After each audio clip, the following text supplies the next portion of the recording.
AP డీడబ్ల్యూసెట్ 2025 entrance టెస్ట్కి సంబంధించి ఆన్సర్కి ఎప్పుడు రిలీజ్ చేస్తారు సార్ అంటూ సో మెనీ ఆస్పిరెంట్స్ మన యొక్క కామెంట్ సెక్షన్లో డిఫరెంట్ కామెంట్స్ అయితే చేస్తున్నారు. సో ఈ వీడియోలో మనకు సంబంధించి ఫైనల్కి ఆర్ ఆన్సర్కి రిలీజ్ చేయడానికి లేదా రిజల్ట్ రిలీజ్ చేయడానికి డేట్స్కి సంబంధించిన టాపిక్ గురించి మనం డీటెయిల్గా అయితే తెలుసుకుందాం. సో ఇది వచ్చేసి మనకు ఏపీ డీడబ్ల్యూసెట్ 2025కి సంబంధించిన అఫీషియల్ వెబ్సైట్. ఈ యొక్క అఫీషియల్ వెబ్సైట్ లింక్ అయితే నేను డిస్క్రిప్షన్లో ఇచ్చేస్తాను. మీరు ఫర్దర్ అప్డేట్స్ కోసం ఈ యొక్క అఫీషియల్ వెబ్సైట్ విజిట్ చేసినా సరిపోతుంది, లేదా మీరు మన ఛానల్ని ఫాలో అయినా కూడా each and everything live updates అయితే ఇవ్వడం జరుగుతుంది. సో మీరు ఇలా స్క్రోల్ చేసినట్టయితే దీంట్లో మనకు స్కెడ్యూల్కి సంబంధించి ఒక ట్యాబ్ అయితే ఉంటుంది. ఈ ట్యాబ్ పైన క్లిక్ చేస్తే మీకు ఇంపార్టెంట్ డేట్స్ అయితే డిస్ప్లే అవుతాయి. మనకు సంబంధించి టోటల్గా ఏపీ డీడబ్ల్యూసెట్కి సంబంధించిన టోటల్ డేట్స్ అయితే డిస్ప్లే అవుతాయి. మీరు ఇక్కడ క్లియర్గా చూడొచ్చు. స్కెడ్యూల్ ఆఫ్ ది ఎగ్జామినేషన్కి సంబంధించి మనకు 2 జూన్ 2025 అండ్ అదేవిధంగా 3 జూన్ 2025 ఈ యొక్క ఏపీ డీడబ్ల్యూసెట్ 2025కి సంబంధించిన ఎంట్రన్స్ టెస్ట్ అయితే కండక్ట్ చేయడం జరిగింది. అండ్ ఈ 2 డేట్లలో సో ఎగ్జామ్ రాసిన ఆస్పిరెంట్స్ ఎవరైతే ఉన్నారో మనకు సంబంధించిన రిజల్ట్ అనేది సో 10th జూన్ 2025 అయితే రిలీజ్ చేస్తారు యాజ్ పర్ అఫీషియల్ స్కెడ్యూల్ ప్రకారం. ఈ ఇన్ఫర్మేషన్ కనుక్కోవడానికి మేము కన్వీనర్ ఆఫీస్ కూడా కాల్ చేశాము. సో వాళ్ళు ఇచ్చిన ఇన్ఫర్మేషన్ కూడా ఏంటి అంటే అఫీషియల్ వెబ్సైట్లో ఏదైతే ఉందో ఆ రోజు మేము రిజల్ట్ అనేది డిక్లేర్ చేస్తాము. అప్డేట్ కోసం అయితే వెయిట్ చేయండి. ఇఫ్ డేట్స్ ఏమైనా చేంజెస్ అయినట్లయితే దానికి సంబంధించిన ఇన్ఫర్మేషన్ కూడా మేము వెబ్సైట్లోనే అప్డేట్ చేస్తాము. జస్ట్ మీరు ఫర్దర్ అప్డేట్స్ కోసం వెబ్సైట్ అయితే విజిట్ చేయండి అని అయితే వాళ్ళు గైడ్ చేయడం జరిగింది. సో ఎనీవే ఎవరైతే ఏపీ డీడబ్ల్యూసెట్ 2025కి సంబంధించిన ఎంట్రన్స్ టెస్ట్ రాసిన ఆస్పిరెంట్స్ ఉన్నారో మీరు సెకండ్ డేట్లో రాసిన, థర్డ్ డేట్స్లో రాసినా కూడా మనకు ఆన్సర్ కీ అనేది ఏం రిలీజ్ చేయరు. డైరెక్ట్గా ఫైనల్ రిజల్ట్ ఆ రోజే రిలీజ్ చేస్తారు. And question paper with key కూడా అదే రోజు రిలీజ్ చేస్తారు. సో అది మనకు 10th జూన్ 2025 రోజు మనకు సంబంధించిన రిజల్ట్ వెరిఫై చేసుకోవచ్చు. And same time official answer key download చేసుకోవడానికి కూడా అవకాశం ఉంటుంది. సో ఎనీవే అప్డేట్ కోసం అయితే వెయిట్ చేయండి. ఇది ప్రజెంట్ మనకు సంబంధించిన అప్డేట్ అయితే. అండ్ నెక్స్ట్ ప్రాసెస్ వచ్చేసి మనకు వెబ్ ఆప్షన్స్ పెట్టుకోవడం కావచ్చు, కౌన్సిలింగ్ ప్రాసెస్ కావచ్చు, అది స్టార్ట్ అవుతుంది. అండ్ దానికైతే మీరు రిక్వైర్డ్ డాక్యుమెంట్స్ అయితే రెడీ చేసుకోవాల్సి ఉంటుంది బేస్డ్ ఆన్ మీ యొక్క క్వాలిఫికేషన్స్ బట్టి.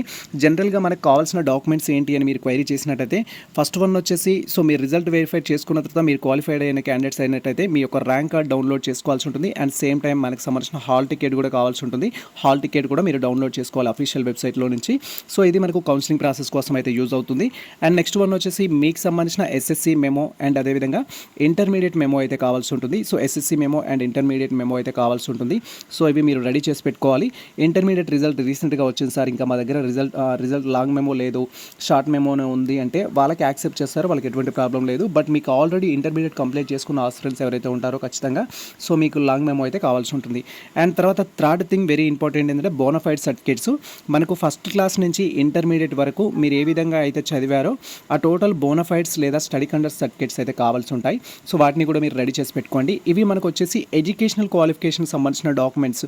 ఈ యొక్క ఎంట్రన్స్ టెస్ట్కి సంబంధించింది rank card, hall ticket, application form, seat allotment letter, తర్వాత ఎస్ఎస్సి మెమో, ఇంటర్ మెమో, తర్వాత మీరు ఫస్ట్ క్లాస్ నుంచి ఇంటర్మీడియట్ వరకు ఎక్కడ చదివారు అనే బోనఫైడ్. ఈ 3 థింగ్స్ అనేది మీరు రెడీ చేసుకోవాలి. అండ్ ఇవి కాకుండా నెక్స్ట్ బేస్డ్ ఆన్ మీ కేటగిరీని బట్టి క్యాస్ట్ సర్టిఫికేట్ అయితే కావాల్సి ఉంటుంది. క్యాస్ట్ సర్టిఫికేట్ అనేది సో ఆంధ్రప్రదేశ్ స్టేట్కి సంబంధించిన క్యాస్ట్ సర్టిఫికేట్ అయితే కావాల్సి ఉంటుంది. సో ఇక్కడ మనకు క్లియర్గా ఏంటంటే మీరు బీసీనా, ఎస్సీనా, ఎస్టీనా అనే రిలవెంట్ క్యాస్ట్ సర్టిఫికేట్ అయితే కావాల్సి ఉంటుంది. అండ్ తర్వాత వచ్చేసి సో మీరు ఒకవేళ స్పెషల్ కేటగిరీ పర్సన్స్ అయినట్టయితే లైక్ ఎన్సీసీ కానీ, క్యాప్ కానీ, స్పోర్ట్స్ కానీ ఈ రిలవెంట్ ఉన్నట్లయితే ఆ రిలవెంట్ సర్టిఫికేట్స్ కూడా మీరు కలెక్ట్ చేసుకోవాలి. పర్సన్స్ విత్ డిజబిలిటీ ఉన్నా కూడా ఆ రిలవెంట్ సర్టిఫికేట్స్ మీకు ఎలిజిబుల్ ఉన్నట్టయితే వాటిని కలెక్ట్ చేసుకోవాలి. అండ్ దాంతోపాటు ఇఫ్ మీరు ఇన్కమ్స్కి ఎలిజిబుల్ ఉన్నట్టయితే ఇన్కమ్ సర్టిఫికేట్ కూడా మీరు రెడీ చేసుకోవాలి. ఇన్కమ్ సర్టిఫికేట్ అనేది న్యూ ఇన్కమ్ సర్టిఫికేట్ కావాల్సి ఉంటుంది ఈ యొక్క అకాడమిక్కి సంబంధించింది. ఇవి వచ్చేసి అడిషనల్ సర్టిఫికేట్స్. ఫస్ట్ 3 వచ్చేసి ఏంటి మనకు ర్యాంక్ కార్డు కావచ్చు, హాల్ టికెట్ కావచ్చు, అప్లికేషన్ ఫామ్ కావచ్చు, మీరు డీడబ్ల్యూసెట్ అప్లై చేసినట్టుగా ప్రూఫ్ కోసం కావాల్సి ఉంటుంది. అండ్ తర్వాత ఎస్ఎస్సి మెమో, ఇంటర్ మెమోనేమో మీ యొక్క క్వాలిఫికేషన్ని జస్టిఫికేషన్ చేసుకోవడానికి కావాల్సి ఉంటుంది. అండ్ ఆ తర్వాత మీకు బోనఫైడ్స్ వచ్చేసి మీరు లొకాలిటీ ఆంధ్రప్రదేశ్కి లోకల్ అండ్ నాన్ లోకల్ అని చెప్పడానికి కావాల్సి ఉంటుంది. క్యాస్ట్ సర్టిఫికేట్ వచ్చేసి మీరు ఏ క్యాస్ట్కి సంబంధించిన స్టూడెంట్స్ మీకు సీట్ ఏ విధంగా అలాట్ చేయాలనే ఉద్దేశంతో క్యాస్ట్ అయితే వెరిఫై చేస్తారు. తర్వాత మీకు special category like NCC, cap, persons with disability లాంటివి ఉంటే అవి కూడా మీరు కలెక్ట్ చేసుకోండి. అండ్ అది మీరు సర్టిఫికేట్ వెరిఫికేషన్ తీసుకెళ్లాల్సి ఉంటుంది. తర్వాత మీకు ఇన్కమ్ సర్టిఫికేట్ అనేది స్కాలర్షిప్ పర్పస్లో అయితే తీసుకోవడం జరుగుతుంది. సో మీకు ఇన్కమ్ సర్టిఫికేట్ ఉన్నట్టయితే దాన్ని క్యారీ చేయాలి. ఇన్కమ్ సర్టిఫికేట్ లేకపోయినా నో ప్రాబ్లం, బట్ ఇప్పటి వరకు లేకపోతే అప్లై చేసి పెట్టుకోండి, మనకు త్వరలో త్వరలోనే కౌన్సిలింగ్ స్టార్ట్ అవుతుంది కాబట్టి ఫర్దర్ అప్డేట్స్ వచ్చిన తర్వాత మళ్ళీ రిస్క్ తీసుకోవడం కష్టమవుతుంది.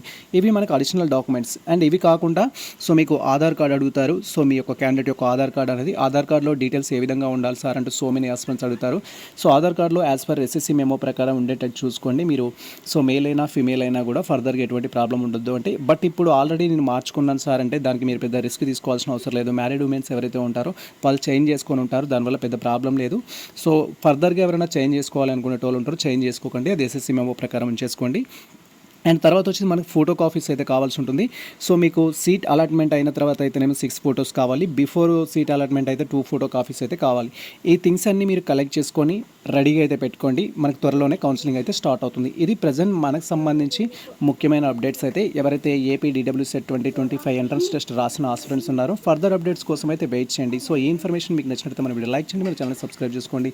ఎలాంటి లేటెస్ట్ అప్డేట్స్ కోసం మన ఛానల్ని ఫాలో అవుతుంది, కుదిరితే మిత్రులకు షేర్ చేయండి. All the best all. Thank you for watching this video.